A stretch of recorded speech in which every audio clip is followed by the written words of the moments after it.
Registrar's Update, Ms. Vera. Welcome, ladies. And we were just talking about volunteers. I just want to say something. I was asked, before you start, I was asked by some seniors I spoke to, about 50 or 60 of them, and they wanted to volunteer. I suggested your department might be a good one to volunteer in. So just want to let you know I was putting you out there about a month ago. So welcome, though. It's good to see you. Okay. Thank you, Mr. Chairman, members of the board, Dr. Casey, for inviting me to speak about the upcoming election. Yes, volunteerism is on the decline. However, you will see in my presentation that we have a lot of interested people to serve for this upcoming election. So this will be the 6th election in 2 years, if you didn't know that. So we've been in election mode for quite some time. And because of that, I must take this time to begin with a heartfelt thank you to my staff, the Electoral Board, and the many officers of election. Each officer of election graciously gives of their time during early voting and election day. They are your friends, your neighbors, coworkers, family. They are all committed to ensuring a smooth process and that every vote counts. We welcome anyone interested in serving to submit an interest form online. You can access the form by scanning the QR code or visiting the Registrar page on the county website. Now, in June, we had 658 officers work on Election Day. The projected need for November is 1,050, and I'm happy to say that currently we are short of that goal by 50. But that doesn't mean we are not in need. There is always a need for officers of election. We have consistently, on average, about 10% of people that just do not show for whatever reason. So the goal is to have officers in reserve to go where needed. And I imagine that after this general election that we will have a lot of people retiring. So we need people to pick up that baton and keep it going. Now, we understand if there are other obligations and you are unable to give of your time. What I ask is that when you do vote, please thank the officers of election for the service to their community. We do expect a high voter turnout, and thank you ahead of time for your patience. So, with that being said, is everybody prepared to vote in this upcoming election? We have, am I not forwarding?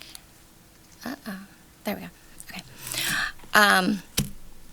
So I want you to know the important dates and deadlines. We are partnering with Communications and Media. We've recorded some PSAs. I'm not going to go through all these dates and deadlines, but you see the QR code up there. Look for some PSAs that we will talk about certain deadlines that you need to be mindful of. Oh, I can't never. Okay, there we go. And I cannot stress enough that I want everybody to register to vote before October 15th. That is the deadline to register to vote. Now, if you are already registered to vote, I recommend visiting the Citizen Portal. Review the information on your registration. Is it current? If not, update it and you'll receive a new voter card. Your voter card has your district information and your polling location. Plus, it can be used as an acceptable ID to be issued a ballot. So we always want you to be informed and prepared before you go to vote. Sample ballots will be on our website mid-September, and copies available at the Registrar's office and all the early voting locations. Not only will the offices for President and Vice President, U.S. Senate, and House of Representatives be on the ballot, but we also have a proposed constitutional amendment. Again, be prepared, be informed. General Services has placed constitutional amendment signs in various county buildings. Brochures are also distributed for placement in those buildings and are available at our office. And throughout these slides, I have added QR codes because that information is also available online. Your voting options. So you can go in person before Election Day. You can receive a ballot by mail. Did I say in person before Election Day? Receive a ballot by mail and in person on Election Day. And I'll go into more details about that. But First, is everybody aware that curbside voting is available at all early voting locations? This is something we don't really talk about much, but I want everybody to be aware that at every early voting location and at all sites on Election Day, we have curbside voting available for anyone with a disability or who is age 65 or older. So people can park at the sign, curbside voting sign, and an officer of election will come out to your vehicle and provide assistance. You can mark your ballot from your vehicle.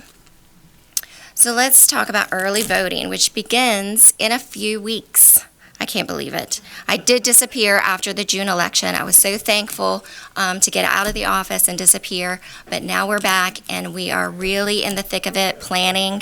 Tangela is our absentee manager. She is here and she is prepared to send at a minimum 17,000 ballots out for this election. But early voting in person begins on September 20 and it goes through November 2nd. September 20, it is available at the Central Library. We have moved it from the Registrar's office to accommodate our voters. Ease of access and the parking lot is much better than at the Registrar's office. So you can go vote early starting September 20 at Central Library.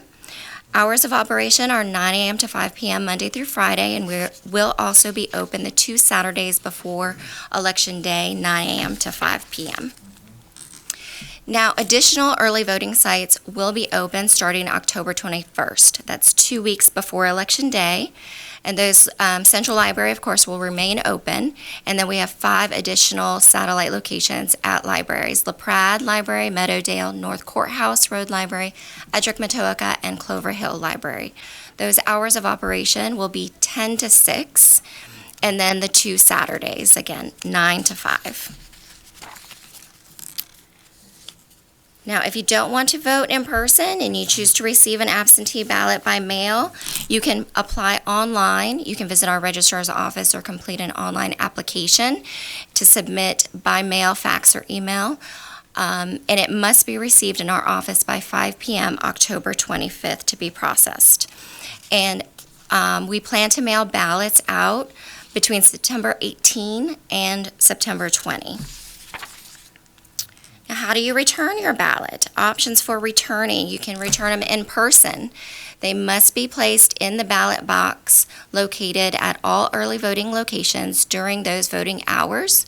We will also have a drop box at the registrar's office during the business hours, the Monday before the election and on Election Day. So if you want to drop by our office and visit us Election Day, we'll probably be quite busy, but you can drop off your ballot.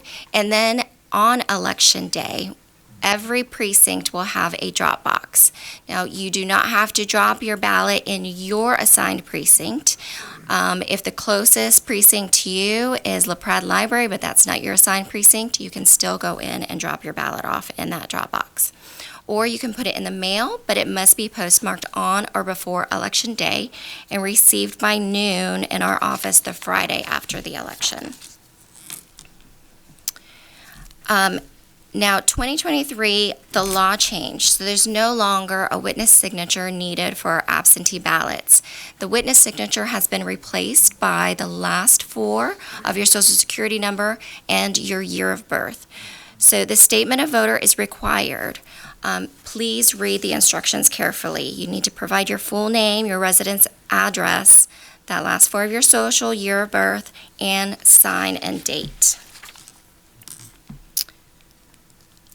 Now, if you find yourself here, you've not voted, early voting has ended, and it's too late for an absentee ballot. Now, if time has passed you by, or you're like me and you're very much a procrastinator, because I vote on that Saturday because I'm like, oh my gosh, I haven't voted, so much has been happening. So I am very much a procrastinator. So if you're like me, or perhaps it's not that you missed casting your ballot early, but that your preference is to vote on Election Day, please, I ask of you, please know your voting location. On Election Day, you must appear at your assigned polling location where you're registered to vote for your ballot to be counted. Please have an acceptable ID ready at check-in, and the polls open from 6 a.m. to 7 p.m. on Election Day. I have the QR code for the political map district viewer up there on the screen, and you can scan the QR code. It will take you to the county's website. You can type in your address, and it will tell you not only your representatives, but where you're registered, where you would be registered to vote, and then appear there on election day for your ballot to be counted. That concludes my presentation. Thank you. Questions, supervisor, comments? Yes, Snyder. So I said I was at your office. Yes. My mother-in-law lives in Germany, and we're taking a ballot. She moved back there. She is a U.S. citizen. So we picked up so as long as I have her application that she fills out when we go to visit her before that 25th, she should be able to get a ballot mailed or sent to her, correct? That is correct. Okay. And then the day of, people can do provisional in day of registration also, or no? That is Yeah. correct. So we do have same-day registration. Now, we ask and we stress that everybody register to vote before that deadline. It just helps with that Yeah. smooth voting process. So if you don't register to vote, now you can register to vote starting October 16 and vote the same day. However, it is a provisional ballot. And in order, during that early voting process, so October 16 through November 2nd, you can go to any early voting site, register to vote, and vote a provisional ballot. But on election day, you can do the same thing, but you must appear at what would be your assigned polling location in order for that provisional ballot to be counted. And also, I keep getting requests from Leslie to come and work at the polls, and I'm just like, do I need to have her take that off? I thought it would just expire eventually, but because I didn't renew my... It will actually expire after November. Everybody's term ends, so it actually will expire, but I'll relay that information to her. Very good. Other comments or questions? Mr. Chair. Yes, Mr. Engel. Couple things. One, if you signed up for an early ballot and you just don't see it come in the mail, what is your recourse on that?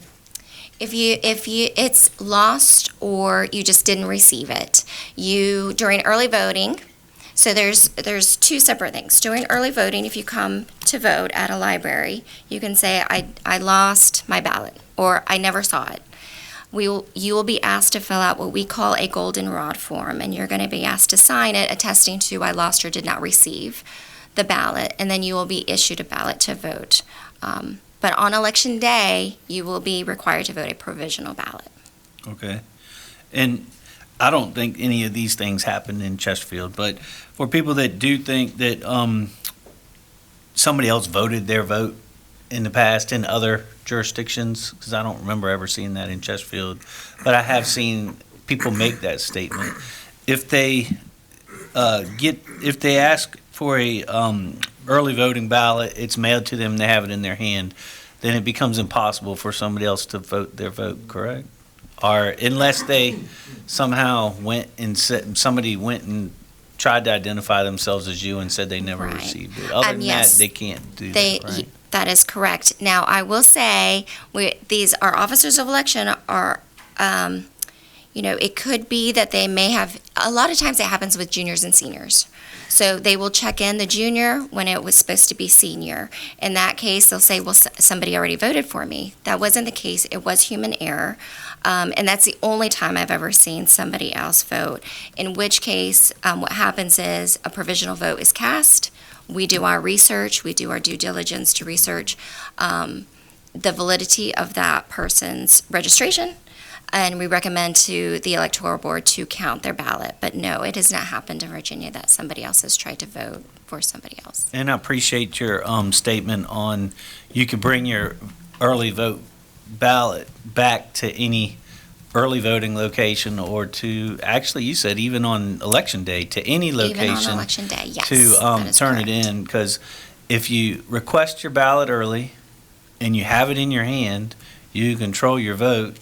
And if you don't trust the mail, because we have had some problems with the mail in Sandston, but you've received your ballot, then you don't have to worry about the mail either if you drop it off. So I think that you've done a good job. Well, the state on that has done a good job to make sure that people can get their ballot, control their destiny on their ballot, and get their ballot back the way they prefer to do that. So That I is appreciate, I know that's not easy on your office, though, so I thank you for all that coordination. Yes, and people won't have to wait in line. So if there is a line and you have your ballot to drop off, you just walk straight in and drop it into the drop box.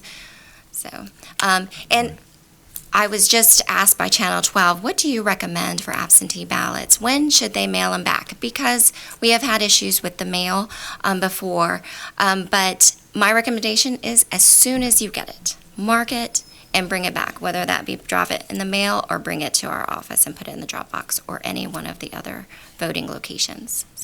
Excellent, thank you. Other questions or comments? Yeah. And for clarification, I think there is a way of them tracking when they mail it to make sure when it has been counted also. So That is that's, yeah. correct. Yes, you can go online to our website, and there's a link for Ballot Scout, and you can track your ballot. Excellent. Dr. Miller?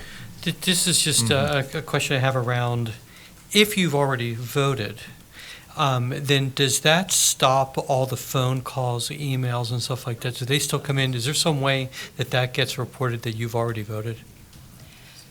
So phone calls and emails Text from candidates From and all that? Yeah. that is totally separate from our office. Okay. So I would say probably not. Okay. It depends on how good the candidate is. If they keep their stuff up to date, they will see that you voted, so they should take you off their list because it costs them too much money or time to call somebody that's already voted. But it doesn't guarantee it. Right. Okay. Mr. Carroll? Okay. Okay, very good. I'm glad we're on tune. Well, first of all, I thank you so much, Missy, for appearing here and for sharing the information. And the last day to register is October 15th, if you haven't registered yet.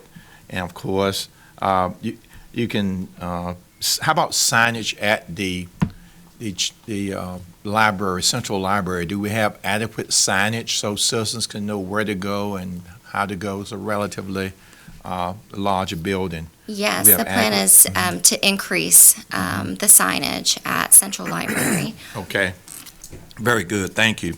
And on our agenda tonight is ordinance amendment. Mr. Minks, I'm sure, will be speaking to it regarding Jury Bluff, Precinct 105.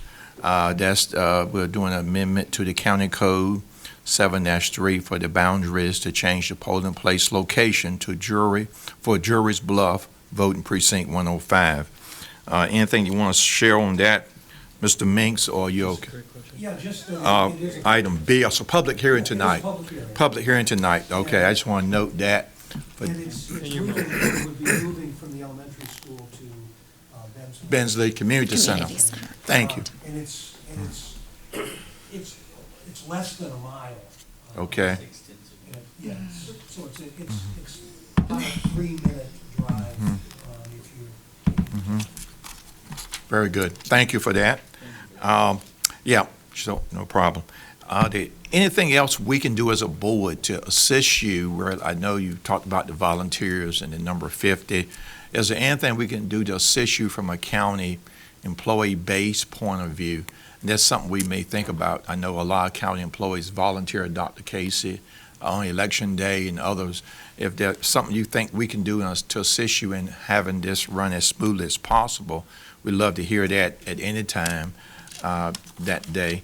Also, voter education, I think, is so important. And while we have a school communications official in the audience, Mr. Smith, hi there, I wanted to make the point that I think I'm a big proponent of iCivics, which is teaching about voting, understanding government, local government, voting, the process. And I think hopefully there's something we can do in the near future, and ideas that you may have on sharing with our seniors and our high schools who may be able to vote, who may be 18, to register to vote, and maybe there's something we could do to assist in that process. We would love to hear any recommendations and ideas in that regard, because I think, Jefferson was right, an informed, educated electorate is one of our best defenses for freedom. And we got to be educated, we got to be informed. And I think our school system, I hope, will take up that mantle in the near future, and they can speak to that appropriately. But I see that as an opportunity to do. But I want to thank you for your outstanding work and everything you do. And I appreciate curbside comments relative to our seniors 65 and over. And so that would be great. And thank you for the comment about thanking our officials in the voting precincts. I always do. I always visit Aldale, and I may do a few other precincts this term, but I visit Aldale and thank them for their service and for the opportunity to vote. Plus, it's a good chance to shake hands with voters. Not that I'm looking for votes, but it's a good hand to meet voters and say, hello, thank you for your vote in the past. They remind me they voted for me, actually. So thank you for that. We appreciate that. And anything else we can do to enhance the process that you can think of relative to our community and the education thereof, because we no longer have the Observer, we no longer have the other village news, so we don't have a paper, so it's incumbent upon us for the good of the community to share information that enhances the community, that informs the community, that makes a difference for everyone. Mr. Chairman, may I speak to the education? Please do. Piece of it, just to put, speaking of educating our seniors, we're going to partner with the Lifelong Learning Institute to offer some classes in 2025. And then we are also partnering with a couple of the high schools to start the PAGE program. It's not something that Chesterfield County has done, but Fairfax does it. I think Loudoun has a PAGE program. And so we have met with the Registrar of Loudoun to kind of get an idea about what the PAGE program is and try to implement that here, because as mentioned earlier, let's start in our schools and get people involved that way. So the pages, they can be there to greet, they can handle line management, they can hand out I voted stickers, and just get an introduction to the process. So we're very excited about that. So it's just going to be a couple schools for this election, and then hopefully it continues to grow. Thank you for that comment. And I would even go as far as suggest that we make sure all our government teachers participate and help at each school to help our students who may need information in that regard. So that's hopefully a directive we can send through the schools. We have an interim superintendent, but hopefully they'll be working to help our students participate in the electoral process, which is so critical to democracy, which is what we all love. Thank you so much for your comments. And if there are no other questions, we appreciate your efforts and continue to let us know how we can assist and help you in executing your duties well. I Thank you. appreciate it. Thank you so much.